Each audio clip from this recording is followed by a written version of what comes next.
வணக்கம் வியூவர்ஸ். ஸ்ரீமத் பாகவதம் ஸ்ரீமதி கீதா வீரராகவன் எழுதிய ஸ்ரீமத் பாகவதம் பகுதி 32 காண்போமா? பகவான் கபிலர் தேவகூதிக்கு செய்த உபதேசங்கள். பகவான் கபிலரின் யோகமுறை, கபிலரின் போதனைகள். பகவான் கபிலர் தேவகூதியிடம் சரணடைய தகுந்த ஆன்மீக குருவை அடைதலும், ஆன்மீக குருவின் வழிகாட்டுதலின்படி பகவானுக்கு பக்தி தொண்டு செய்தலும் மிக முக்கியமானவை என்பதனை எடுத்து கூறினார். அதனை தொடர்ந்து தேவகூதிக்கு தன்னிலை அறிவதற்கு மனதை எப்படி தயார் செய்வது என்பதை பற்றி கூறினார். தன்னை அறிதல் என்றால் என்ன? தான் அணு அளவிலான ஜீவாத்மா என்ற சரியான நிலையை அறிதல் வேண்டும். ஆனால் நாமோ நம்மை இந்த உடல் என கருதுகிறோம். இது நம்முடைய உண்மையான நிலை அன்று. இந்த உடலும் அதில் வாசம் செய்யும் உரிமையாளரும் வேறுபட்டவர்களே ஆவர். ஒவ்வொரு ஜீவனும் தனித்தனி ஆத்மாவாகும். ஒவ்வொரு கணமும் ஒவ்வொரு ஜீவனையும் மாற்றிக்கொண்டே இருக்கிறான். பகவத்கீதை 2:13. தேஹினோஸ்மின் யதா தேஹே கௌமாரம் யவ்வனம் ஜரா ததா தேகாந்தர பிராப்தி தீரஸ்தத்தர நமுஹ்யதி. உடல் பெற்ற ஆத்மா சிறு வயதிலிருந்து இளமைக்கும், இளமையிலிருந்து முதுமைக்கும் மாறுவது போலவே மரணத்தின் பொழுது வேறு உடலுக்கு மாறுகிறது. தன்னை உணர்ந்த ஆத்மா இது போன்ற மாறுதல்களால் திகைப்பதில்லை. ஒவ்வொரு ஜீவனும் தனித்தனி ஆத்மா ஆனதால் இறுதியாக மரணத்திற்கு பிறகு இந்த உடலை விடும் பொழுது வேறு ஒரு உடலை ஏற்கின்றது. மாறும் இந்த உடலுக்கு நீடிப்பு இல்லை. ஆனால் ஆத்மா நிலையானது, ஆத்மா நித்தியமானது, அளவிட இயலாதது, ஆத்மா அழிவற்றது, ஆத்மா அறிவு நிறைந்தது, ஆத்மா உணர்வு நிறைந்தது. 2 விதமான ஆத்மாக்கள் உள்ளன. அவை நுண்மையான அணு ஆத்மா, பரமாத்மா அல்லது விபுவாத்மா. நம் ஒவ்வொருவருடைய இதயத்திலும் பகவான் பரமாத்மாவாக இருக்கிறார். தனிப்பட்ட ஆத்மாவை உடைக்க முடியாது, கரைக்க முடியாது, எரிக்கவோ உலர்த்தவோ முடியாது. இதில் இப்பொழுது ஒரு கேள்வி: நான் யார்? சாதாரணமாக நாம் எப்படி பதில் கூறுவோம்? நான் கீதா, நான் சீதா, இதுதான் நம்முடைய பதிலாக இருக்கும். ஆனால் தன்னை உணர்ந்த ஆத்மாவினுடைய பதில் நான் ஒரு ஆத்மா என்பதே ஆகும். தேகி என்ற சொல்லுக்கு உடலுக்கு உடையவர் என்று பொருள். இந்த பிறவியில் நமக்கு கிடைத்துள்ள இந்த உடலானது நாம் போன ஜென்மத்தில் செய்த பலனை பொறுத்து அமைகின்றது.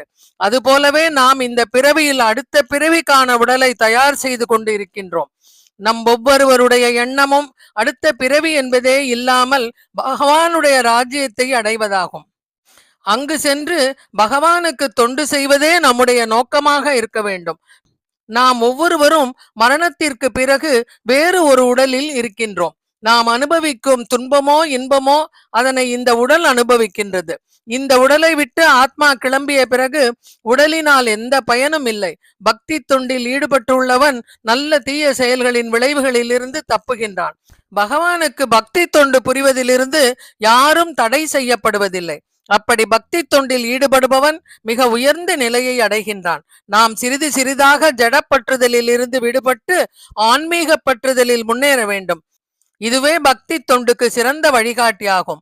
ஒரு சாதுவின் இலக்கணமாக பகவான் கபிலர் கூறுவது: திதிட்சவக காருணிகாக சுகுர்தக சர்வ தேகினாம் அஜாத சத்ரவக சாந்தாக சாதவக சாதுபூஷனாக.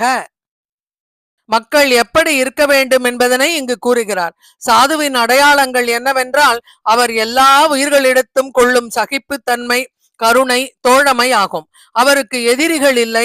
அவர் அமைதியானவர், பக்தி உணர்வில் எப்பொழுதும் செயல்படுபவர். கபிலர் தேவகூதியிடம் கூறுகிறார்: அன்னையே, இவைகளே சாதுக்களின் குணங்களாகும். நீங்கள் இது போன்ற சாதுக்களிடம் பற்றுக்கொள்ள விரும்ப வேண்டும். உலகப் பற்றிலிருந்து விடுபட விரும்பினால் பற்றிலிருந்து முழுவதும் விடுபட்ட சாதுக்கள் அல்லது பக்தர்களிடம் நமது பற்றுக்களை அதிகரிக்க வேண்டும். அவர்களுடன் சத்சங்கம் வைத்துக் கொள்ள வேண்டும். உண்மையில் ஒவ்வொருவரும் ஏதோ ஒரு இடத்தில் பற்றுதல் கொண்டிருக்கிறோம். நாம் பற்றுதல்களிடமிருந்து விடுபட்டவன் என்று யாராலும் கூறிக்கொள்ள முடியாது. ஒருவன் பற்றுதலுக்கு முற்றுப்புள்ளி வைக்க வேண்டுமென்றால் அது அவனுக்கு பைத்தியமே பிடித்துவிடும். பற்றுதல்களின் இடத்தை மாற்றுதல் வேண்டும். நாம் ஜடப்பற்றினால் மூடப்பட்டு இருக்கிறோம். ஜடப்பற்றை நீக்க நாம் பகவானிடத்தில் முதலில் பற்று கொள்ள வேண்டும். அதை எப்படி செய்வது? பகவத்கீதை 9:27 கூறியது போல், யத் கரோஷி யதஸ்நாஷி யஜ்ஜுஹோஷி ததாசி யத் பஸ்யதி கௌந்தேய தத்குருஷ்வ மதர்ப்பணம். பகவத்கீதையில் பகவான் அர்ஜுனனிடம், குந்தியின் மகனே, எதையெல்லாம் நீ செய்கின்றாயோ, எதையெல்லாம் உணர்கின்றாயோ, எதையெல்லாம் நீ படைக்கின்றாயோ, எதையெல்லாம் நீ கொடுக்கின்றாயோ, அவைகளை மட்டுமல்ல, நீ செய்யும் தவங்களையெல்லாம் எனக்கு அர்ப்பிப்பாயாக, அதாவது நிவேதனமாக செய்ய சொல்கிறார் என்கிறார். நாம் எந்த ஒரு நிலையிலும் பகவான் ஸ்ரீ கிருஷ்ணரை மறக்காதவாறு நம்முடைய வாழ்க்கையை அமைத்துக் கொள்ள வேண்டும். சாதுவின் இலக்கணங்களை நாம் பார்த்தோம். இங்கு சாது என்பது பகவானிடத்தில் பக்தி செய்பவனை குறிக்கின்றது. இன்றைய காலத்தில் நான் ஒரு சாது என்று கூறிக்கொண்டு வருபவர்களை நாம் ஏற்றுக்கொள்ள முடியாது. இது போலவே நான் கடவுளின் அவதாரம் என்று கூறிக்கொண்டு வருபவர்களையும் ஏற்றுக்கொள்ள முடியாது. கடவுளின் குணநலன்களில் சாஸ்திரங்களில் கூறப்பட்டுள்ளன. பகவானே கூறுகிறார், பக்தி தொண்டினை செய்பவன் நிச்சயம் என்னிடம் திரும்பி வருகிறான். அவனை விட எனக்கு பிரியமானவன் எவனும் இல்லை. அவனை விட பிரியமானவனாக யாராலும் ஆக முடியாது. எல்லா வேதங்களாலும் நானே அறியப்பட வேண்டியவன். வேதாந்தத்தை இயற்றியவனும் வேதங்களை அறிபவனும் நானே என்கிறார் பகவான் கீதையிலே. நாம் நம்மை பக்தி தொண்டிலேயே ஈடுபடுத்திக் கொள்வதற்கு அதிகாரப்பூர்வமான வேத நூல்களிலே கூறப்பட்டிருக்கும் 9 விதமான பக்தி யோக முறைகளில், அதாவது சர்வணம், கீர்த்தனம், ஸ்மரணம், வந்தனம், பாத சேவனம், தாஸ்யம், பூஜனம், சக்கியம், ஆத்ம நிவேதனம் ஆகிய இந்த 9 விதமான பக்தி தொண்டில் ஏதேனும் ஒன்றிரண்டிலோ, முடிந்தால் எல்லாவற்றிலுமோ ஒருவன் ஈடுபடும் பொழுது அவன் இயல்பாகவே தன் 3 குணங்களின் சேவையில் ஈடுபடும் வாய்ப்பு அவனுக்கு கிட்டாமல் போகிறது. ஒருவனுக்கு உண்மையில் பக்தி தானாக தன் இயல்பாய் ஏற்பட வேண்டும். அதை எப்படி ஏற்படுத்திக் கொள்வது? உண்மையான புத்தி யோகம், அதாவது பக்தி யோகம் என்பது என்ன?